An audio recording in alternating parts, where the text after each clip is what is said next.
Amazing. So thank you so much to all of those who are joining us today. We're very excited to be hosting this webinar series in partnership with Deloitte Ghana.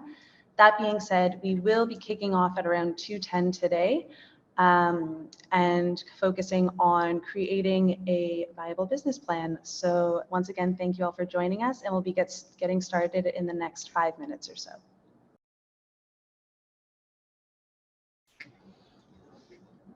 Perfect. Thank you so much, everyone, for joining us today. We're very excited to be kicking off the first in a webinar series that is being hosted in partnership with MEST Africa and Deloitte Ghana.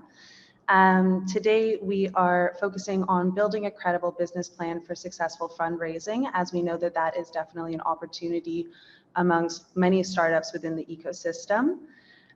Today, we have with us Samira Karantara.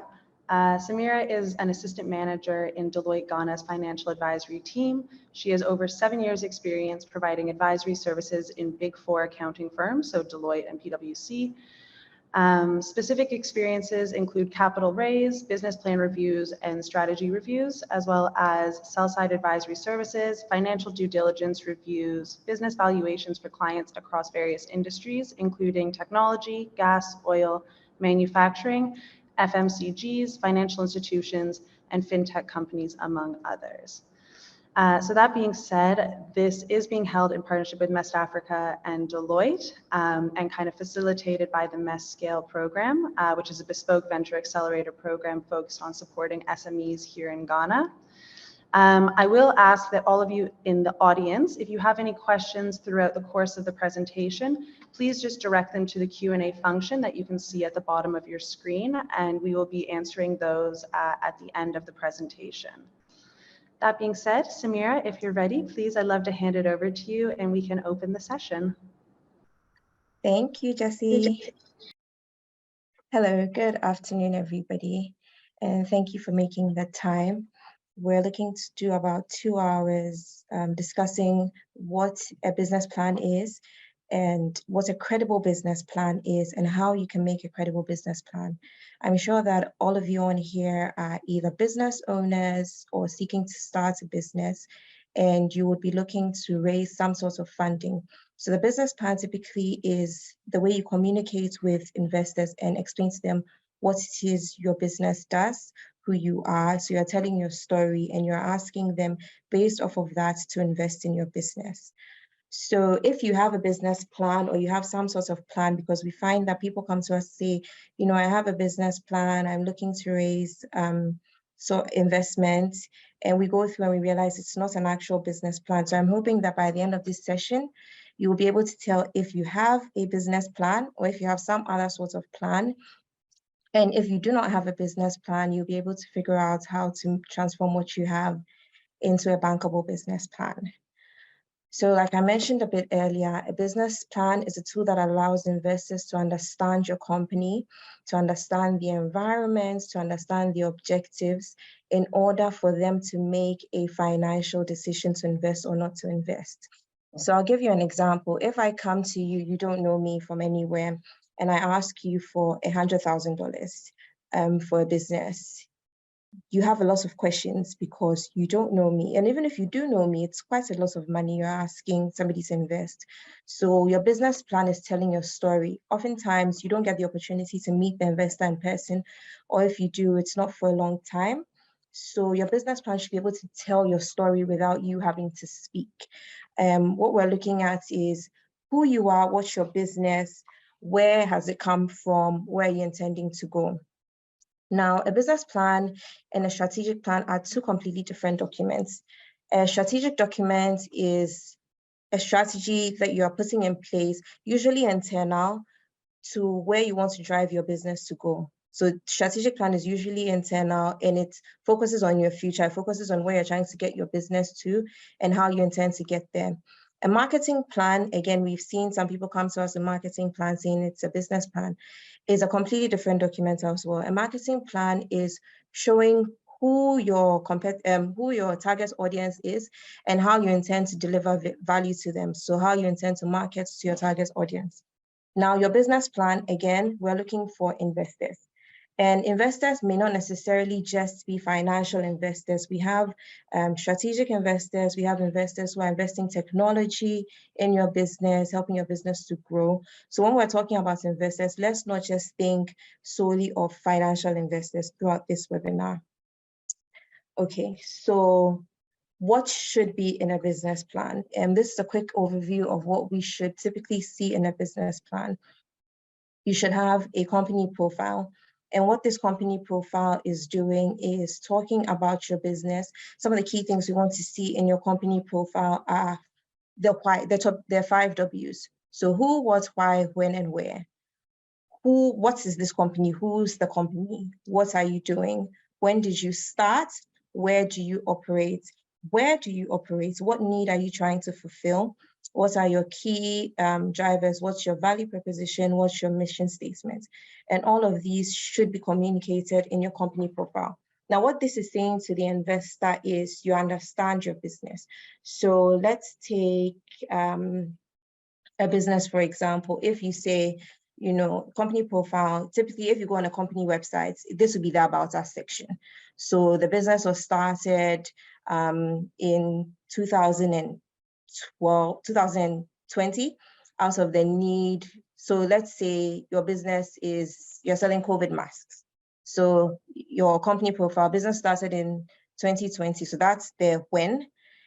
What need were you looking to fulfill? Obviously, COVID was rearing its ugly head and people needed to be protected. So you decided to do COVID masks. So that's the need you're trying to fulfill. Where are you targeting? Where are you selling this? You're selling this in Accra, Ghana, you're selling to schools, you're selling to all of these places. So that's the where. Now, the why, obviously, you want people to be able to protect themselves. That's the why. And where. Yeah, we've done who, why, yes, so that's it. So that should be your company profile. The next thing that you need to understand is the governance structure of the company. So we'll go a little more into detail of each of these as we go along, but the governance structure typically should show who your board of directors are, who are your key management team. The projects, so if you're looking to raise funding, you know, how much funding are you looking for? What are you looking for the funding for? You're saying, okay, we're here currently, we're trying to get here in the next 2 to 3 years. This is the amount of money we need in order to get there. Your products and services, what are the products and services that you're offering to your customers, to your clients? Procurement and production, how are you sourcing your services? If it's a manufacturing business, where are you getting these raw materials and all of that for? Who are your clients? What are the marketing strategies? What are and then again, a very important aspect is financial information. So your historical financial information, and then your forecasted financial information, and then your regulatory framework, your risks and mitigation, and then competition. And then at the end of the day, you tie all of these together in an executive summary, which will typically be a page or two. So we'll start from the executive summary. And this is a little sample of the things that you should find on the executive summary. So we should have about the company. What is this company? What is it doing? That's the first thing that you need to have on your executive summary. What are your products and what are your key achievements? Now, on the right here, we see 5 different circles. For your business, it could be 1, it could be 2, it could be 3, but these are your key value drivers. These are the drivers that you're the value that you're proposing to the investor, because at the end of the day, you're asking somebody to invest in your business and they need returns. Now, as SMEs, we would typically advise that you don't go right off the bat for debt investment, but rather you look for equity investment. So you're looking for equity investments because you're looking for somebody to share in the risks and somebody to share in the returns of the business, just because you're just now starting off. And it takes a while to service debt. It takes a while to establish a track record to obtain debt. So typically we'll focus a little more, because this webinar is tailored towards small and medium enterprises as well as startups. We will focus a lot more on raising equity capital. Okay, so the first thing, like I mentioned, the company profile. Now, why do we need a company profile for an investor? you want to show a track record. You want the person who's giving you the money to be comfortable. You want them to understand that you know your business, this is what the business is doing, and this is how we're getting our money back. Okay, so that's the main objective of the company profile. You're telling a story. And when you tell a story, people are able to relate to you a lot more. So when was the company started? What was the need that the company was looking to fulfill? So for example, if you are in the business of delivery, so the company was started in again, let's use the COVID period, 2020, because we were on lockdown, people were not able to go out to get things delivered. Even if they could, they weren't really trying to take the risk. So you identified a need and you found a way to meet this need. So what is it that your company is offering? We're offering, whether it's quick delivery service, we're offering affordable delivery service, we're offering long range delivery service. So where we don't do short range delivery service, but we're doing it outside. And that is your story. That's the story that you're telling the business. And if you've been doing this for a few years, you say where you've come from. So in terms of operations, how have operations been? If you are now starting off, you can tell a story of similar businesses, but again, in this time, you would be focusing more on the need you're trying to meet, because then that gives the investor comfort in the fact that you are able to deliver value, and then they are able to get a value on their investment. And if you have been in the business for a while, you may have a reputation on the market, and it will be a good selling point. If you've got any awards, any achievements, this would be a good place to put all of this information. The next thing that you need to explain to your investor is the team behind the business. So who's your management team and who's your board? Typically, you'll find that in SMEs, you will see a board of directors that's usually made up of family and friends, or made up of a coursemate. And it's great that you have a support system, but business is business. You need to explain to the investor that you're taking this as a serious business. So you want to show that you have people from various backgrounds. You have somebody for finance, you have somebody for legal, you have somebody who understands the core operation of the business. You have somebody across different sectors. So one thing that we need to be sure of, you will see business plans that have board of directors or management team that don't have the educational qualification, the professional qualification for the role that they are occupying.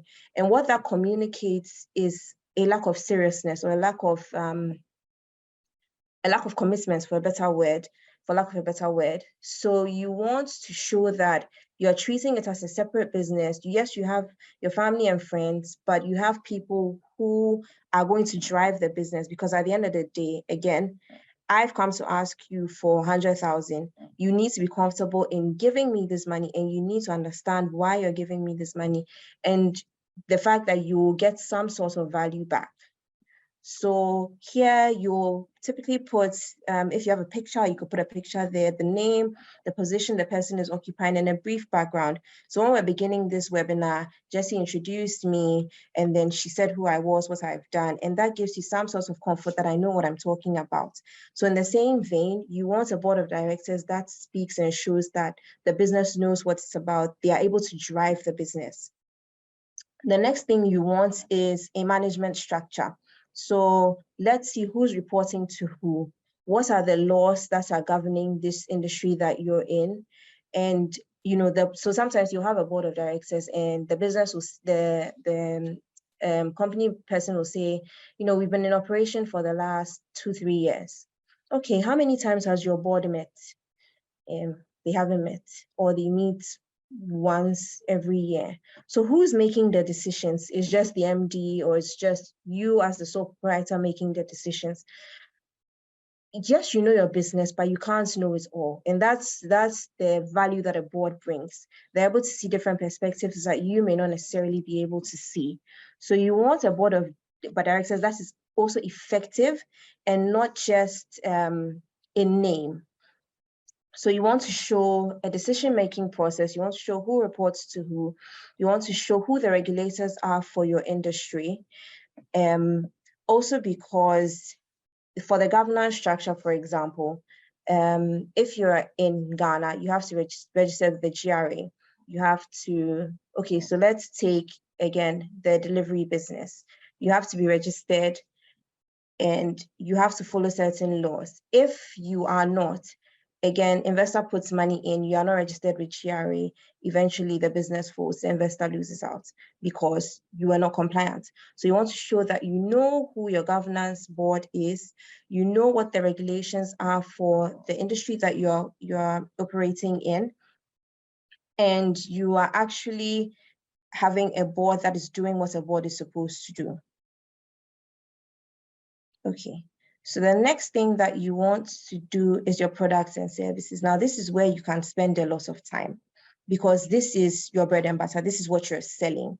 So if, for example, you are in a manufacturing business, you could put in pictures of what product it is that you're, your range of products, explain what you do and what you don't do, because as a business, you can't do it all. So if, let's say you make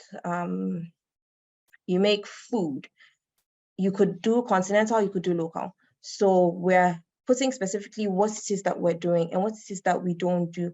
Let's be clear, because you find people are looking for money, and just because they're looking for money, they seem to want to do it all. They're saying, I'm cooking, I'm cleaning, we do everything. You don't have enough time to be able to do all of that. And you need to communicate clearly to your investor. You know what you're doing. You are focused. If it's a niche, you are focused on your niche, and that's what you're doing. Your procurement strategy.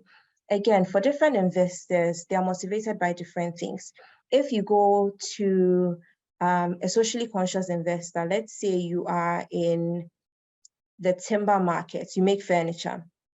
If you go to a socially conscious investor and you say, I'm sourcing my wood from the forest somewhere in Kumasi, they need to understand, does it tie into their brand? Does it tie into what it is that they say that they do? Because at the end of the day, that's a reputational risk for them. So you are targeting a particular investor. Your procurement strategy, where you're sourcing your raw materials and etc. from, needs to be in line with the company's business plan. You can't go to a socially conscious investor sourcing raw materials from a galamsey operation. It's not going to work. So you need to be clear where you are getting your raw materials and all of that from, and target investors who align with your business strategy. The next thing that you also need to be clear on is, are you sourcing some of these products locally? Are you sourcing them internationally? Again, this communicates to an investor your cost, because the cost of sourcing things locally, the cost of sourcing things internationally, completely different. And it communicates the risks associated as well. We've all seen the way the currency in Ghana has operated over the last year and a half.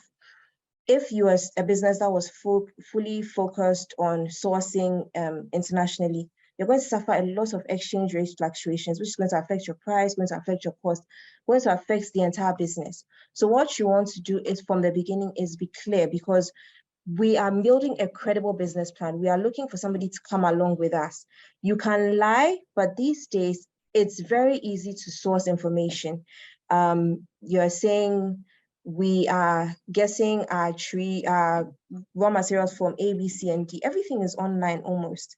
Everything is at the click of a button. And once your reputation is damaged and it's clear that you are not being an honest business, no investor is willing to touch you. So let's be honest from the very beginning.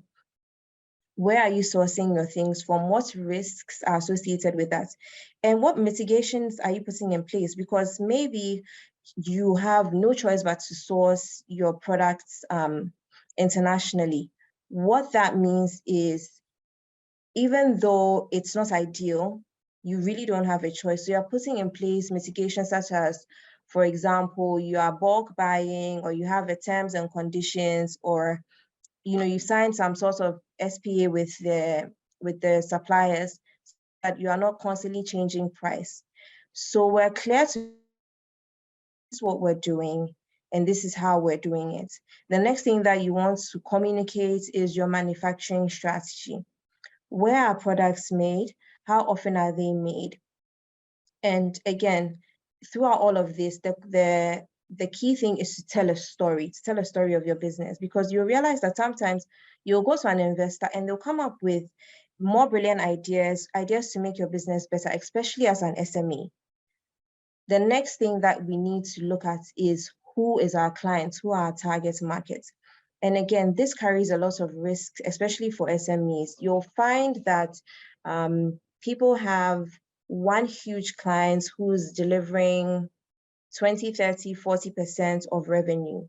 What happens in that case is once something changes with that client, it affects the profitability of the business on the overall. So you want to show a diverse client base. You also want to show that you are targeted in your clients, in your selection of your clients, you know your clients.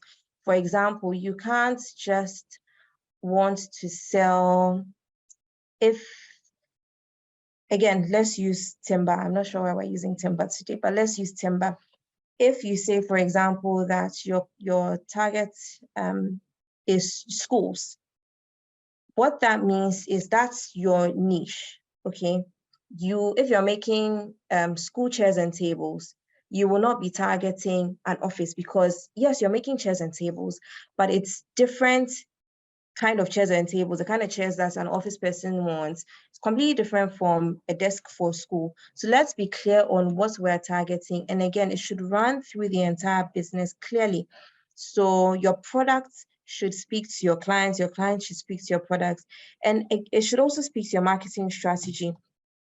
If you're making high-end products, you should be targeting clients who can pay high-end prices. You should be advertising on platforms that can pay, that people who have high net worths are looking at. You cannot, for example, if you are selling to the older generation, yes, we have some of them who are tech savvy, but if your product is fully focused on the older generation, I would not be marketing on an Instagram, for example. They are more likely to be listening to the radio. They are more likely to be watching the news on TV. So once you understand your business, you're able to communicate to your investor that you understand your business and this is the way that you've been doing it. The next thing that you need to explain to investors is your competition. What is the environments that you're operating in looking like currently? Who are the key market players? And what this says to an investor is who is driving the market. Because as an SME, typically you won't have the power to affect price. You might have the power to affect cost, but you won't have the power to drive the price of your industry. And so what you need to communicate is who are the key market players. Again, you can do this. So I've put in a little pie chart here showing who's the market leader, who are the other market players, who are your competition, and what are you differentiating yourself with from this competition. So it could be an issue of the key market player focusing on a different target audience and you focusing on a different target audience, even though you are selling or distributing the same products. But we need to be clear who our competitors are. And then you can also do a process 5 forces analysis of the competitive environment. So what's this rivalry like in the environment? Is it stiff competition? Is there a market leader? Is there a monopoly? What does this mean for your business? What's the bargaining power of suppliers? Who are you sourcing from? Is it one supplier that's supplying to all of you such that the supplier is able to drive the price, which then affects your cost at each point in time? Or are there multiple suppliers that you can source from? So the bargaining power of suppliers is quite low. Same thing, bargaining power of buyers. How essential is your product? Are your buyers unionized? Is it a class that do buyers have the power to affect your price? Threat of substitutes. Are there substitute products for your product? what that means is that eventually you are price sensitive, such that a slight change in price, there are other substitutes that do the same job. So customers are able to switch. Threat of new entrants, how easy is it for anybody to enter this market? It also shows how easy it is for you to enter this market if you're a startup, or again, if you are an existing business, how easy it is for others to enter the market, and that then affects your price and your margins.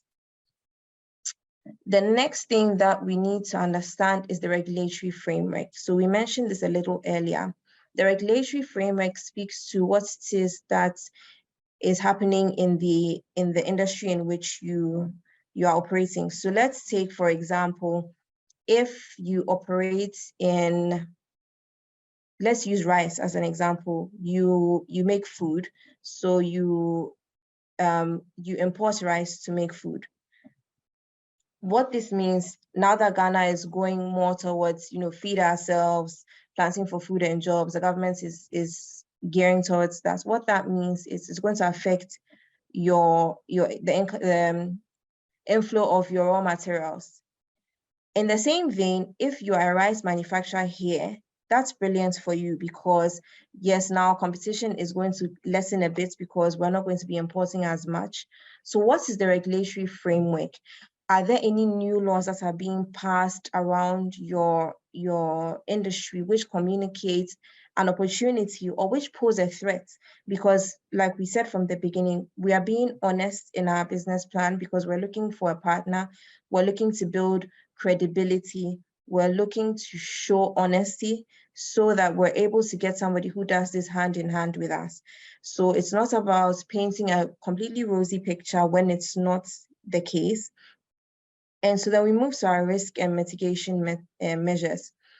For each and every business, there is a risk. It could be Forex risk. It could be risk from, if you're in planting, the weather is a risk, climate change is a risk. If you're in delivery, there's accidents, there's all of these. So every business has a risk. However, there are things that you as a business owner can put in place to mitigate these risks. So for example, delivery, you get insurance such that if your biker has an accident, the bike is not out of commission completely, insurance pays or pays for fixing or replacement, so the business continues. So explain these risks to your investor. Explain what mitigation measures are put in place to mitigate these risks. And all of this goes to show the project's credibility. Again, what we're trying to do here is to get a partner, because then if we don't show that we're a credible business, we are going to lose out, and you will develop a reputation on the market such that nobody's willing to touch you with a 10-foot pole. The next thing that we'll delve a bit into is your financial information. Typically, businesses go through cycles. So you have the startup, the growth, you peak, and then decline. So you want to show your historical financial information, ideally over a 3-year period, if you have that information or more. If you're a startup, you won't have that information, but you can do your projections. But the financial information, what we're looking at is the key elements, which is revenue and costs, and then that affects your profits. So in terms of revenue, the key things that you should look to show in your business plan is price and quantity. So we're looking to show it on a granular level for each of your products. If it's a service, for each of your services, what's the price point and what have the quantities been over the period? In the same vein, what are your key costs, direct and indirect, over the period? And then that's able to inform your projections such that you're not saying, over the last 2-3 years, I've been selling 3 bags of sachet water a month for 5 cedis, but in the next year, I'm expecting to sell 100 bags for 20 cedis. Automatically, everybody has questions. How are you intending to do this? And again, information is readily available to investors on the market. All they have to do is to do a quick search. What are the margins like in this market? I see a hand raised. Asantewa. Jesse, are we able to, or should we take it at the end? Hi, Samira. If okay with you, I just recommend we take all questions at the end of the session. Okay. So for the audience members, please direct any questions you have to the Q&A function, and I'll relay them all at the end. Okay. Yes, okay. So back to your historicals. So you can't be projecting super normal growth, for example, if the margins in your industry are showing typically companies are doing 20-30%. If you say at that point you're doing 100%, it raises red flags for any investor. So we want to be honest, we want to be clear. And if you are intending to scale up on such a large scale that, you know, maybe you've been doing 3 bags of water because you've been doing it manually, but you're seeking the investments to buy an automation machine, which then will give you the capacity to do the 100 bags that you're intending to do, and will scale up your price and all of that. You can state that clearly, but we're reporting this on a granular level, and we're remembering that all this information can be checked. And then based on your historical information, you're able to do your financial projections. I know that there's going to be a separate section on how to do your financial projections, so we'll take that in that section. But basically, again, your historical will speak to your forecasts. Now, through all of this, there are ways to differentiate your business plan. So an investor has just so much time and limited resources. So there are ways to differentiate your business plan from any other in your industry. So this session, we're going to look at some of the things that we've talked about earlier and what key ways you can differentiate your business plan. So the first one would be your products and your services. Beyond identifying what your clients need, you have to understand the why, because the why is what drives almost everything. You have to understand why your clients are paying for this service. What is the need? And what is your differentiator from your competitors? Now, we could all be providing, again, dispatch delivery services, but your key differentiator from your competitor could be speed. So it's, you know, we deliver within the hour. And so what that communicates is, yes, your competitors are doing the same thing, and they could also be, you know, their value add could be that it's cheaper than yours, but everybody is looking for different things. And that is why if I need something to go and it's not urgent, I might be more willing to pay a little less for it to go in a day. If I need something to get somewhere right now, I will be willing to pay a little more to get it there in the hour. So every business has a unique selling point, and you need to communicate this at this point. So when we talk about your products and your services, you need to communicate what is your unique selling point, what is your value add, what need are you fulfilling for your customer. If it could be quality, it could be just the type of clients you're targeting. So something like that has not been done. For example, in Ghana, everybody complains about, you know, everybody's opening a restaurant, there's nothing else to do. It could be, okay, I'm opening a kids playground, something new. You know, it's a kids playground in this particular area, and this is my unique selling point. So whatever your business is, you will have a unique selling point. It won't be exactly the same as another business. So at this point, spend a lot of time, spend a lot of resources to develop your products and your services. If, for example, it's a hotel, you could spend money or, you know, time actually taking pictures of this hotel, taking pictures of the room for each and every room, all your facilities, showing the price points, so that it looks it looks like good quality, because sometimes investors have a lot coming to them.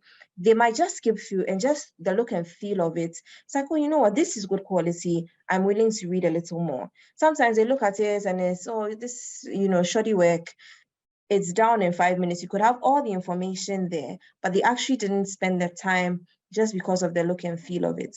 So let's spend a little more time to show what our products and services are, and make sure that we're coming clear on what our value add with our products and services is. The next thing is procurement. So like I mentioned in the financial bits, everything is driven by revenue and costs. So your costs will, your procurement will be directly tied to your cost. So if you are not a startup and you're an SME, you've been operating for a while, analyze how much money you've spent on procurement, and understand what your need is. Sometimes you're spending a lot of money on things you don't need to be spending on. Are there cheaper options? Excuse me. Are there cheaper options to get the products that you need? Okay, sorry. Yes, are there cheaper procurement options to get the products that you need? And then monitor your spending over the period that you've been in operation. If you are a startup, use industry research. There are 1,000,001 research tools. You're also able to pay for companies to do research for you to understand what it is the practices around procurement are in the industry that you're operating in. And again, the main thing that we're trying to communicate with the business plan to an investor is that we understand our business, we're honest, and we need your help to get from point A to point B. My colleague Aben will take us through the next couple of slides, and then I'll come back for a Q&A session. Aben. Yeah, hi Samira. Thank you so much. Let me just share my screen. Okay, so can you see my screen? I can, yes. Okay, great. So exactly, I think Samira was very spot on when she mentioned about the procurement processes that an organization should look at, because at the end of the day, you don't want to be spending cash on things that you do not need, and you'll be left with very little cash for what is actually very necessary expenditure that the company needs to make payments for. So it's very, very important to have even very good internal control processes, and even separation of powers as well internally, so that you are sure that it passes through a seamless process when there's the need to make payments. And also when you're a manufacturing firm, quality is very key, it's very essential. I mean, if I'm going to buy wache, let's say, and there are so many places that I would choose to buy a wache from, I mean, the first place that I've bought wache that really tastes very good, that's definitely where I'm going to go the next time. So it tells us that quality is very key, and in the manufacturing process, there's the need to have, it should be standardized. You don't want someone to buy wache here today and the next day the person is telling you that it tastes very different from what the person purchased the last time. So you then realize that you need the appropriate skills. You need to train people. You need to let people get that requisite knowledge in terms of what the brand stands for or what the company stands for. So mostly these things should trickle down from the head right to the junior staff. They should be able to have skill sets that tell what the company stands for. Yes, and also maintenance is also very important. Even as we are in Ghana, we are in Africa, sometimes even we don't really have a good maintenance culture, let me say, in terms of most of the companies. So you realize that even when it comes to, it's very difficult, even maintaining the skill sets also that you have. So sometimes it's very important to even have trainings and retrainings, and if possible, there's also the need for you to outsource if you realize that it's probably even better to maybe outsource or even cheaper to outsource, hey, why not just go in for it? And that could definitely take you far. So one element in a credible business plan definitely is the market. So you're asking yourself, who are my current customers? Okay. And as you're projecting to an investor, you also want to tell the investor that, hey, I'm not just looking at these crop of customers, but I have plans of looking to other niches in the market. I have plans of expanding the market and getting other target customers. So because you want to also be able to show how your revenues are even going to grow, even in a cyclical market, and even in times where the unexpected happens, as we all know what happened with the COVID-19. So it's also very important for you to know who your customers are.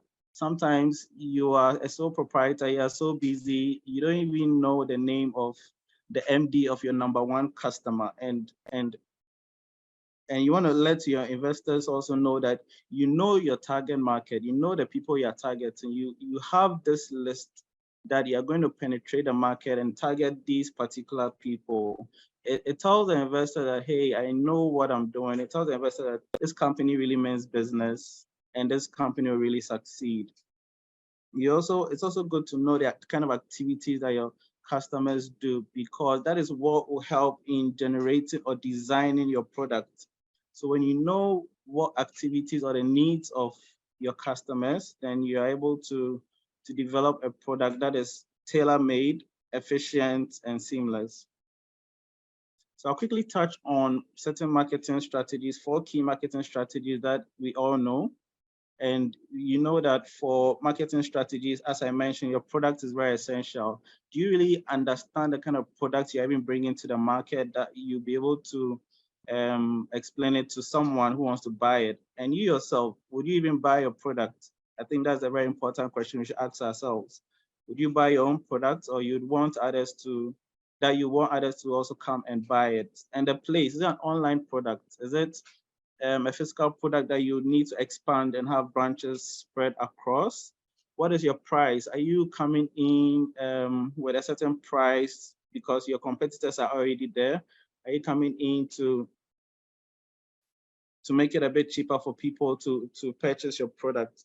Are you also going to have certain discounts, promotions, and let's say someone will say buy one get one free? I'm sure in the African market we really like such product. But what is your strategy? What is your strategy? That is very, very important. What is your marketing strategy? And how are you going to beat your competitors as well? Because we are really competing in this market, and there's the need to be very dynamic. And also, you also need to understand your competitors, because if you don't have an understanding of those you're competing with, trust me, you'll be left ashore, and people will really be sailing on the sea, because they'll be moving at a certain organic growth, and you now be trying to find your pace or your level. So it's very good to know your competitors. Know your competitors helps you know what people are paying money for in your industry or in your sector. So if you realize your competitor is doing this and you think you can also adapt or make it even more better, why not? I think it's something that you should look at. Samira mentioned about regulation. Sorry. And also risk management. Risk management is very, very, very key. Hold on just a second. Risk management is very key. As a business, you are subject to financial risk. You're subject to regulatory risk. There are some internal control risk also that you're subject to. You should know what your business risk is. You should be able to identify the types of risks that are inherent in your business. You should also be able to bring out mitigative steps to counter some of these risks in case they happen. So it is very prudent to have an enterprise risk framework for your business. So you're looking at all the risks that are encompassing to affect your business in one way or the other. And to speak about the risk, as I mentioned, we have the financial risk. So you want to also limit your loans, because If you end up taking too much loans, your food company, you go to family and friends, you take a lot of loans, you realize at the end of the day, you may not be able to even service some of your loans, and it sends an image to your company. Yes, reputational risk is also very important. So I remember, I think sometime last year, there was a food service that there were rumors of, let's say, stale food being served. So when your reputation goes out there like that, the question is, how are you quick to react to that information that is out there? Are you quick to even solve it internally and address it before it really escalates to various places that will end up damaging your business? So talking about risk of fraud, separation of duty. This is very, very important. Even as a sole proprietor or as a single owner of a business, you need to have at least certain measures in place. You can't do it all. Trust me, you cannot do it all. And what happens is that if, God forbid, the owner, the person even passes away, how is the business going to survive? So there's that need to have a separation of duty, despite the fact that it helps with maker checker responsibilities as well, and it helps with documentation responsibilities as well. Currently in our environment, ESG, environmental, is very key to most investors. I think Samira mentioned there are a lot of impact investors that are looking to bring in a lot of money that would help a project meet certain environmental and social governance needs of us. So there's the need to also minimize waste. You should be able to portray to investors that this project is going to minimize waste in one way or the other, or use, let's say, solar panels or other biomass ways of producing energy in order to save cost. So as mentioned, also for manufacturing risk, you want to design and implement waste reduction policies, because when you're manufacturing, you want to have certain systems in place and certain policies in place that anybody coming to your company will be able to look at, okay, this is the standard of operation or the SOP. This is how the business is run. So it's friendly. Anyone picks it up and is able to understand how the business is moving. So many are the risk management strategies that a business is supposed to have. I think in our current environment, currency risk seems to be one of the very profound risks that we face. And it's very important to talk with your bankers, talk with your financial advisors, let them sit down with you, develop a cash flow plan, let them help you identify where you have, let's say, foreign currency exposure, or where you have interest rate exposure as well. So despite all these exposures, you'd also want to also manage your working capital in a very seamless manner, such that you are chasing your debtors, those who owe you.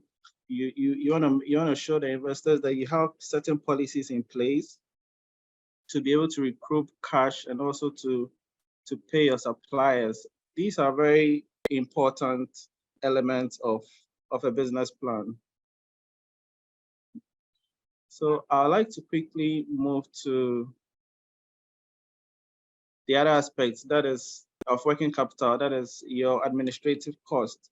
So many at times when what we do is that we are not able to monitor where the money goes to. We're not able to identify where the money vanishes to. All we know is that at the end of the day, this is the available cash to the business, but there's a need to have a cash flow plan. So you need to show people, investors, that you have a very viable cash flow plan, and you're not going to be spending to areas that are not beneficial to the project. Opportunity cost is very, very important. Money locked up with customers instead of used to finance expansion. So you have monies that are locked up with customers. You realize that these monies are very important if they were in your business. So if you're able to get hold of those monies, it would really accelerate the growth of your business. So just a second, I think I've been caught up under the weather. And capital expenditure.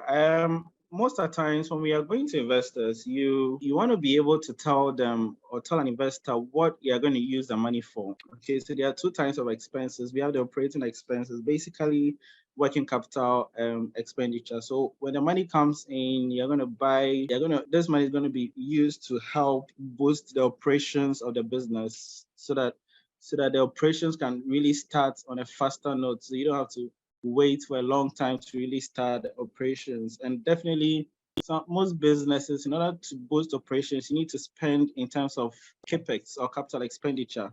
So you need to procure, you need to buy some machines, buy some softwares, buy some computers, laptops, other accessories that are very important to your business. So I'm just going to summarize these key elements in one slide, because at the end of the day, you want to tell an investor that the money that is coming in, or whatever money that I get, I'm going to use it to develop a business that is going to grow in a very steady and accelerated manner. Because anyone will be interested in a business that I know that even in 5 years or 10 years down the line, the business is going to be successful. I would want to be a part of that business as a partner. It's something that I would definitely want to risk to see it successful. So there's just one slide that talks about financial analysis of a company with a credible business plan. So all that has been mentioned.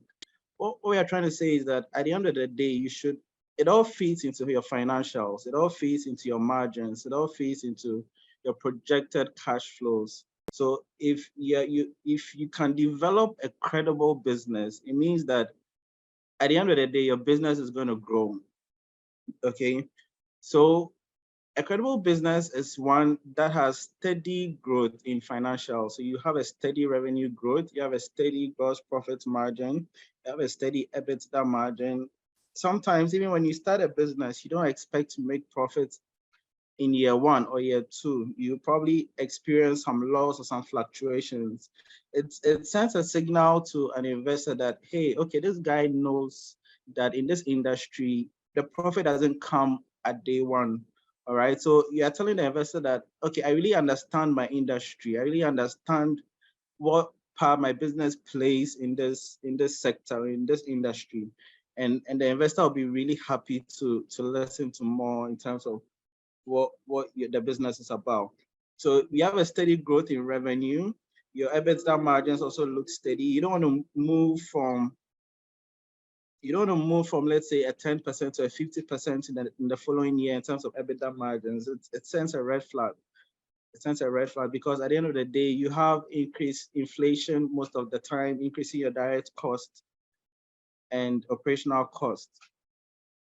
And also so when you have good internal control practices, it all feeds because you have policies that determine, let's say, receivable days. Within 30 days, I expect to receive this cash flow coming in. Within 20 days, I expect to make payments out to these suppliers. So all this helps in your working capital management and allows the investor to know or understand what the business is about. So Samira, I think I would leave it here for Q&As. Yeah. Okay, thank you, Eben. Thanks, Jesse. We're happy to take any questions now. Perfect. Thank you both so much for this wonderful session. I definitely learned a lot in terms of what should be included in a business plan, especially for those looking to fundraise soon. I guess at this time, for all of those on the panel, if you have any follow-up questions, please do feel free to unmute yourselves and ask your questions. And for all of those in the audience, if you have any questions, you can either send them through on the chat, but I'd recommend using the Q&A function and I'll relay them to Samira and her team. So I'll give you guys a few moments just to type out any questions you may have. And in the meantime, to the MEST scale companies, if you guys have any questions, please feel free to unmute yourselves now. Perfect. Please go ahead, Kwaku. I see your hand is raised. Thank you, Jesse. So I had a question around products, right? So I think so far in the conversation, it's mostly been around a singular product. But as you know, usually a company would not have one singular product that is scale infinitely. Sometimes you might have a new product that you introduce either as a value add or a completely different product that is synergistic with what already exists. So my question is, if you have a business plan and you intend to roll out new revenue lines or new businesses, how do you interpret that? Because I think the last slide was about showing consistent revenue, EBITDA, profits, right? How do you incorporate that into your strategy? And if that is if there are any red flags that accompany such a position, I would like to know as well. Thank you. Okay, so if I understand your question correctly, you have a current business, you have products, but you're intending to add on other products or scale up, and you want to understand how to present that in a business plan. Yeah, essentially, it's a core part of the strategy. Okay, so if we're talking about on the product section, you can state what you're currently doing and then separately state what it is that you are intending to do. And you still try and answer the same questions of the why, the how, the when, and if there's any cost implications, you put all of those. In the financial section, on the other hand, I mentioned that for some of the businesses here, you may be complete startups with no historicals. What you do is you look at similar industry, similar businesses in the industry. What are their margins looking like? What are their prices looking like? So for example, if you're intending to sell water, we all know maybe a bottle of water is going for 10 cedis now. If you say you're going to be selling it for 20 cedis, automatically that's a red flag because the standard price is 10 cedis. So unless of course you're adding an extra value, maybe it's sparkling water, it's there's something else, you would typically be around the same companies in your industry. So you can benchmark those to do your financial projections. Does that answer your question? Yeah, I think that's fine. I think my question was actually more on the financial side, right? So if you're projecting like EBITDA, okay, so let me give you a typical example. A financial model we did once was we basically projected for the first product, the number of years it would run. Then we added on top of that the second product and how it would also be generating revenue, and basically summed up like the total revenue and then the EBITDA and all of that, right? So I'm saying like from an investment perspective, would you have investors worried that, oh, you are doing too much, or like how would you clearly communicate that for them to understand that, okay, the opportunity is compounding and it's something that, yes, this product may not be making money, but this product might be making a lot of money after we build on the user base we've grown from this product, if you get what I mean. Yeah, okay. So one of my bosses is here. Yao has his hand raised, so I'm sure he wants to answer. Okay. Thank you very much for the question. Usually it's something that is not uncommon. So we see a lot of targets or companies do that. And the main question I think I ask you is your capex, as in your capital expenditure. Do you have plans to, or do you have expenditure allocated to accommodate that expansion plan? So one, you have to create a distribution outlet for the new product. And then in one of the things that we did recently, so it's a water processing company. And so they thought of adding on soft drinks. So if you're adding soft drinks, you have to have a new line that is processing the soft drinks, because the soft drinks are not processed in the same way as the water. So you'd have a new line. So they had a line item in their cash flow that they have projected to spend to add an additional line for the soft drinks. So that's the question that will come. If you're adding on a new product, what's the strategy for the new product? How much money do you want to spend marketing that new product and even producing that new product? And if your cash flow, your capital expenditure has that, then obviously justify the revenue line that you have incorporated. If you have just put it there for the sake of argument or just for the sake of increasing your top line without a corresponding cost, then it will raise a lot of questions and answers. Okay, that's helpful. Thank you. Very helpful. Perfect. So I think that while we wait for, I guess, the other panelists to have any questions, we do have some from the audience. The first being, how can we make the financial plan a live document for us as a team, as opposed to a document for investors? And by that, I think they mean in terms of using it in the day-to-day running of the business. Okay, so maybe I can answer that. So usually, for most of the clients that we prepare business plans, we also give them the chance to update it from time to time. So on the financial model, we work or we take you through that key assumptions in the financial model, and then we hand over officially to you that this is the financial model, because 2023 hasn't ended. So your projection will start from 2023. But from 2024 ongoing, that 2023 projection will no longer be a projection, it will be a historical. So you should be given the opportunity to update that financial model from time to time. So we give clients the chance to update the model themselves. Also, the business plan, you can convert the business plan to what we call a strategic plan. A strategic plan means that year on year, you meet as a team to update the business plan and then build a strategy around the plan. So the business plan is just one thing that you use for a particular purpose, but that same document can be converted into a strategic plan where every year you build in new strategies, have new objectives you discuss as a team and document it in the strategic plan. So you have the option of converting the business plan into a strategic plan. It becomes like a working document that can be updated for me a year on year. Same thing with the financial model. The financial model becomes a strategic model that can be updated time to time. Okay, perfect. Thank you so much. So we do have another question from the audience, just asking that for a company that is a sole proprietor, how do you go about selecting your board of directors? Because typically there is kind of like a review process and a nomination process that would have to take place. And just, I guess, whether or not it's possible to do this internally. So in Ghana, there are a number of institutions that have individuals that have submitted themselves with board members. So one of them is the Association of Directors, this institution of directors. So if you contact us an institution, we have people, individuals that are available and willing to be directors. And obviously they've submitted themselves to the checks, either the Registrar of Companies or even the Ghana Revenue Authority. So they do not have anything that bans them or bars them from becoming directors of companies. But on your own, you can also engage a recruitment agency or even firms to do that. We have recruited board members of companies, and we also do board effectiveness assessments. So it's a training that our risk advisory team can also do for board members from time to time to become a lot more effective.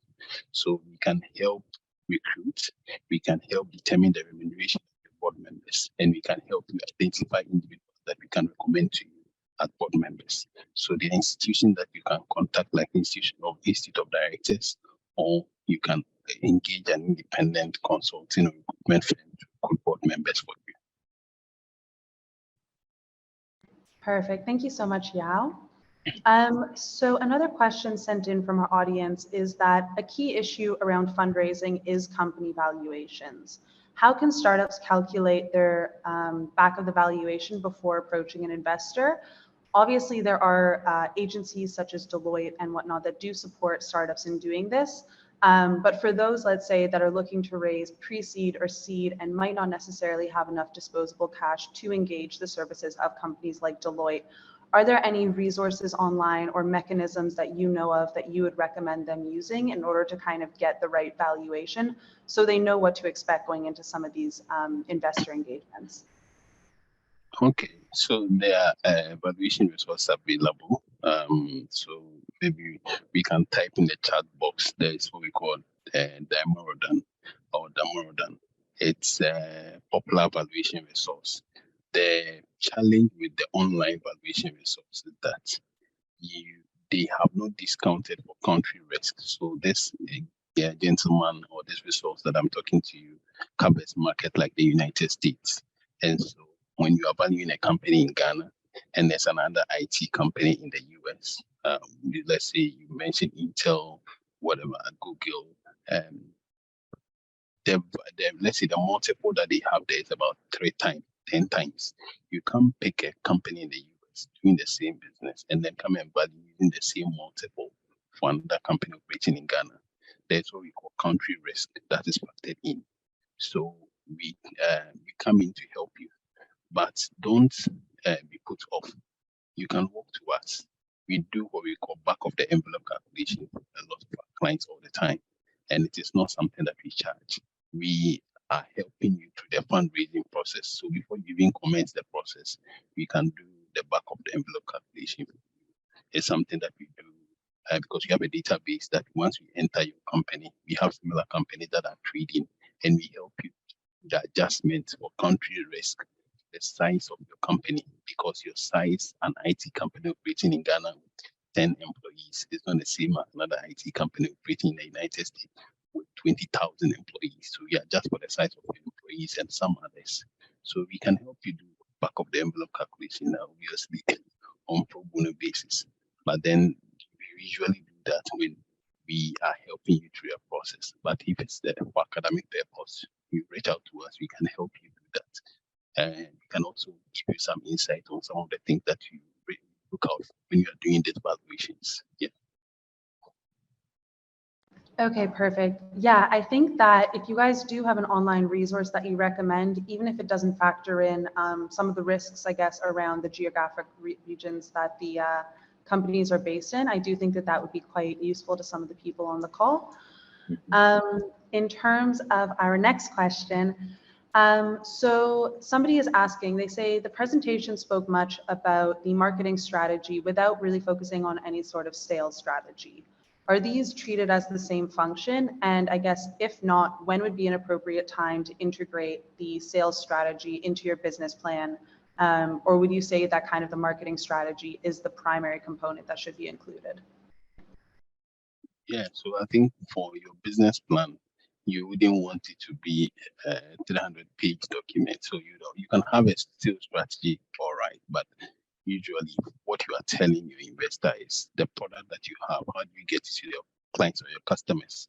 And so to the extent that you are able to put some thoughts around your marketing strategy, which obviously encompasses your sales strategy at a high level or quite in detail, depending on how much time and effort you have, because your sales team or your marketing team or your head of marketing will have a strategy about how he wants to get the products to the market or potential clients or customers.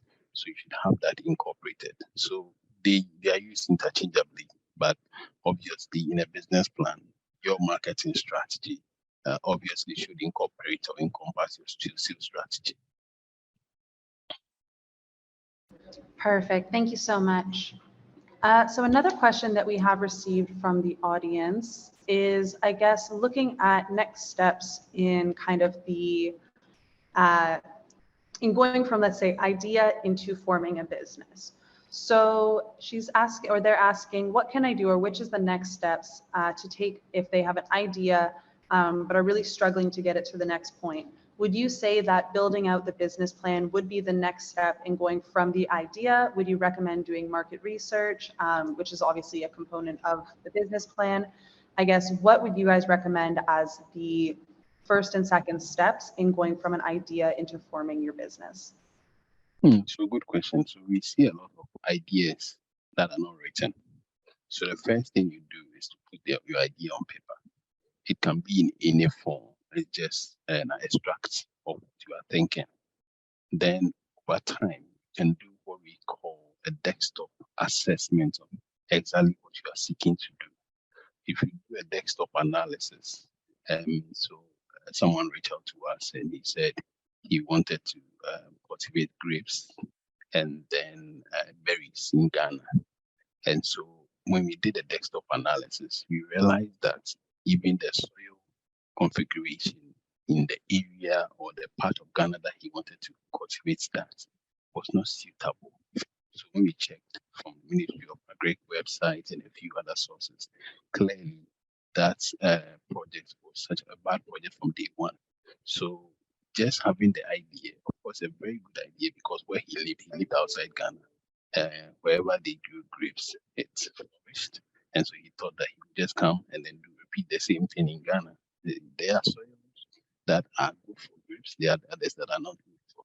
So after you get your idea on paper, do some form of validation, engage stakeholders in the area that you're trying to invest in. So we call people the Ministry of Agri, we call people the Environmental Protection Agency, we call some regulators in the sector that you are trying to operate in.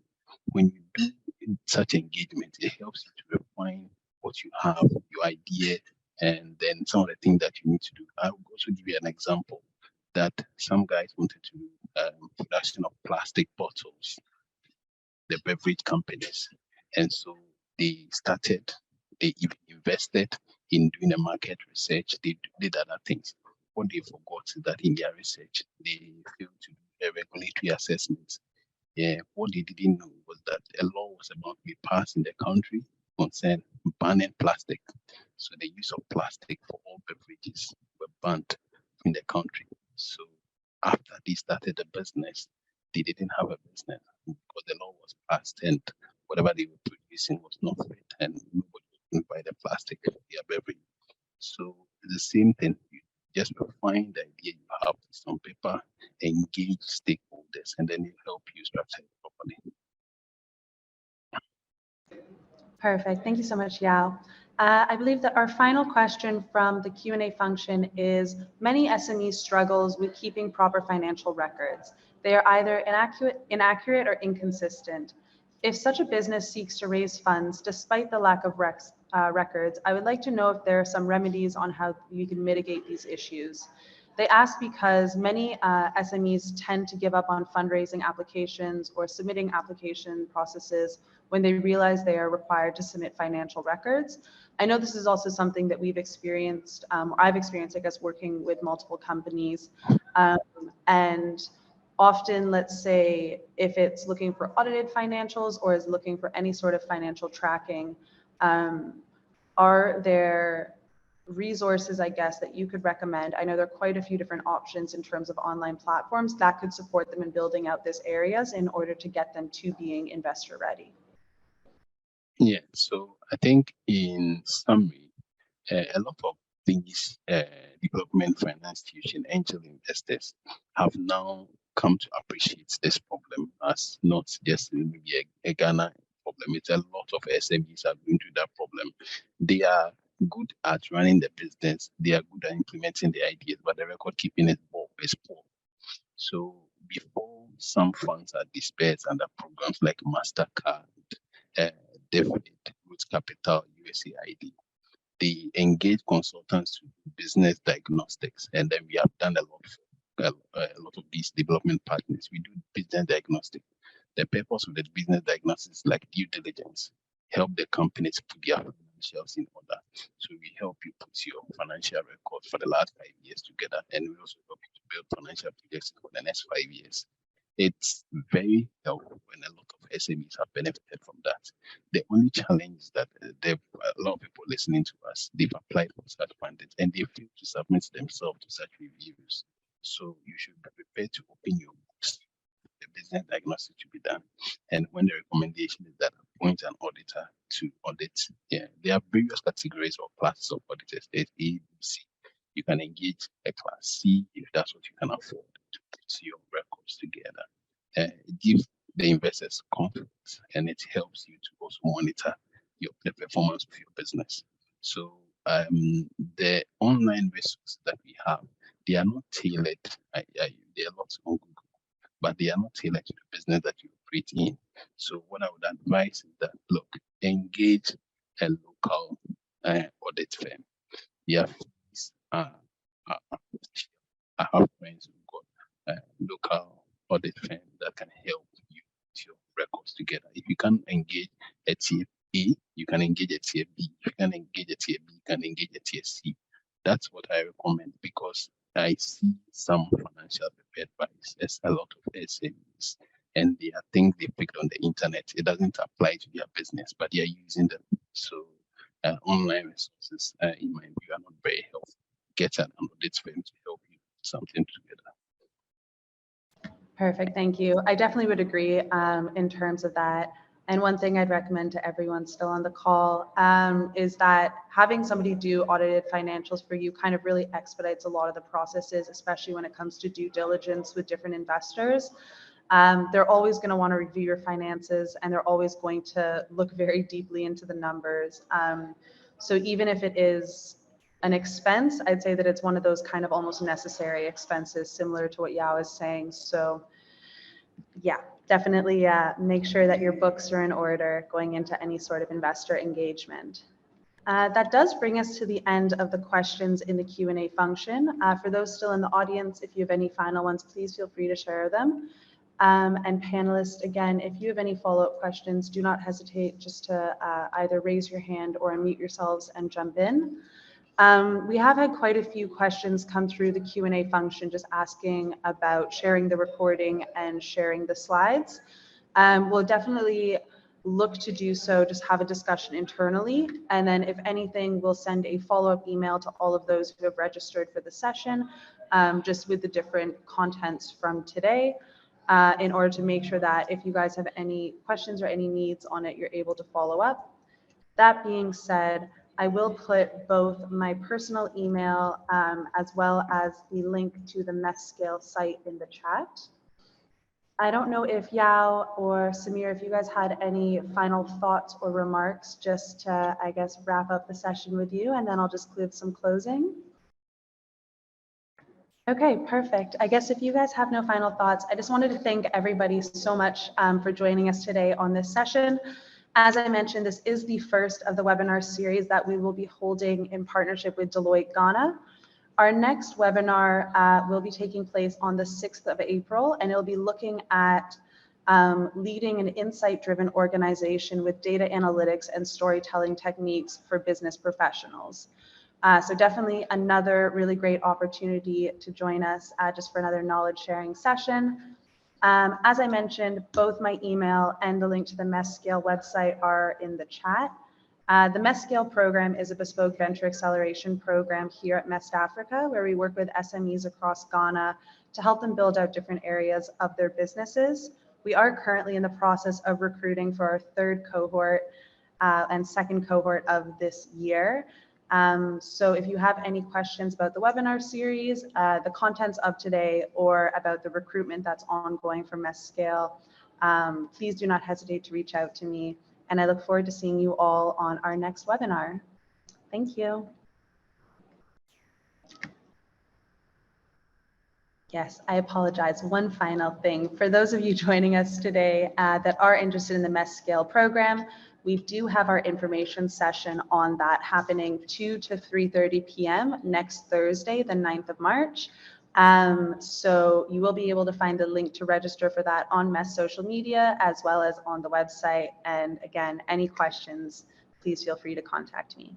Thank you all again, and massive thank you to the Deloitte Ghana team. We look forward to working with you again soon. Thank you, Jessie. Thank you very much. Thanks, everyone.